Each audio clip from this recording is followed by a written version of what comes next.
मालती, हो तीच मालती, राणीच्या आई-बुवांना थेट खाली झोपायला सांगते. इतकंच नाही तर त्यांचं ब्लँकेट ओढून घेते, गाद्या काढून घेते. अरे देवा, पाहुण्यांशी असं वागणं? इकडे राणी मात्र खूप आनंदात असते.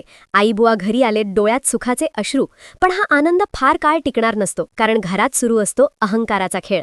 आबा मालतीला समजावतात, अगं पाहुणे आहेत ते, असं वागायचं नसतं. पण मालती ऐकते का? नाही. ती थेट म्हणते, ते तुमचे पाहुणे असतील, माझे नाही. अरे रे, वातावरण आणखी तापतं. इकडे दुसरीकडे कटकारस्थानाची आग पेटलेली असते. विक्रांत त्या माणसाला भेटतो ज्याला इंद्राला संपवायचं काम दिलेलं असतं. पण काम झालेलंच नसतं. दोघांत जबरदस्त वाद, धमक्या, अहंकाराची टक्कर.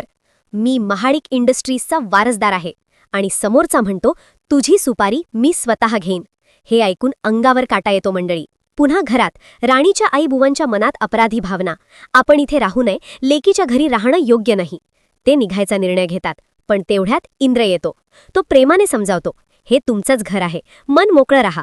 इंद्रचे हे शब्द थेट काळजाला भिडतात. राणीच्या मनात इंद्रासाठी आदर वाढतो. खरंच किती चांगले आहेत हे. पण खरी वादळ येणार असतंच. संधी साधून पुन्हा मालती येते. टोमणे, अपमान, कडवट शब्द. आणि अचानक ब्लँकेट ओढते. राणीची आई खाली पडते. आई ग, असा आर्त आवाज. मालती मात्र थांबत नाही. खालीच झोपायचं, वर झोपायचं नाही. हे ऐकून मन सुन्न होतं मंडळी.